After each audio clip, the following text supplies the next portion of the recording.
Hello বন্ধুরা, one punch ম্যানের তৃতীয় সিজন আসছে এবছর 5ই অক্টোবর, যার একটি নতুন থিম গানও রিলিজ পেয়েছে যার নাম গেট নো স্যাটিসফাইড। তাছাড়া এই গল্পে আছে মনস্টার অ্যাসোসিয়েশন আরকে, যেখানে হিরো আর মনস্টারদের নামমাত্র কিন্তু বিশ্বাসঘাত হতে যুদ্ধের আগুনে পরিণত হবে প্রতি মুহূর্ত। সাইতামা তার এক পাঞ্চ শক্তি দিয়ে দাঁড়াবে সামনে, কিন্তু চ্যালেঞ্জ হবে গারো, অরুচি, গিউরো এর মতো শত্রুদের বিরুদ্ধে, যাদের উদ্দেশ্য শুধু ধ্বংস নয়, প্রতিজনের ভয়ের প্রতিচ্ছবি।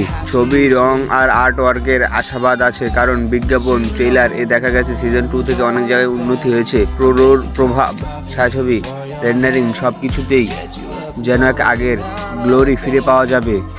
শেষ কথা, তুমি কি প্রস্তুত? কারণ ওয়ান পাঞ্চ ম্যানের সিজন 3 শুধু দেখার নয়, অনুভব করার। হিরোর শক্তি এবং শক্তিশালী শত্রু, আর সেই এক পাঞ্চের পর কি আসবে শান্তি নাকি আরো বড় ধাক্কা?